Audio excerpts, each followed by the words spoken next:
যদি কোনো ব্যক্তি পরিকল্পনা করে গুনাহ করে, এই চিন্তা করে যে আমি যত খুশি পাপ করব এবং ভবিষ্যতে তওবা করে এই পাপগুলোকে পুণ্যে পরিণত করব, এই চিন্তা করা মাত্রই সে আল্লাহর বিরুদ্ধে পরিকল্পনাকারীদের দলভুক্ত হয়ে গেল।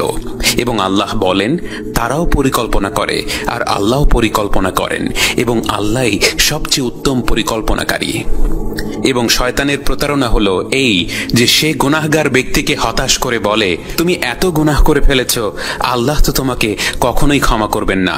আর যে ব্যক্তি এখনো গুনাহ করেনি তাকে সে আল্লাহর ক্ষমার কথা মনে করিয়ে দিয়ে বলে, আল্লাহই তো সবচেয়ে ক্ষমাশীল, অতএব একটু গুনাহ করে ফেললে অসুবিধা হবে না, তুমি তো তওবা করতে পারবি।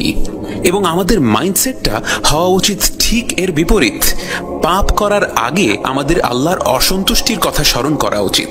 খেয়াল রাখা উচিত যে আমরা একবার এই পাপে জড়িয়ে পড়লে হয়তো অন্তর থেকে সত্যিকার অর্থে তওবা করতেই পারবো না। অন্তরটা যদি পাথর হয়ে যায়, সেই অন্তর কি করে অনুশোচনা বোধ করবে? আর যদি কোনো কারণে পাপ হয়ে যায়, তাহলে আমাদের নিজেদের ভুলগুলো নিয়ে চিন্তা করা উচিত এবং তা নিয়ে মনের অন্তর থেকে অনুশোচনা বোধ করা উচিত।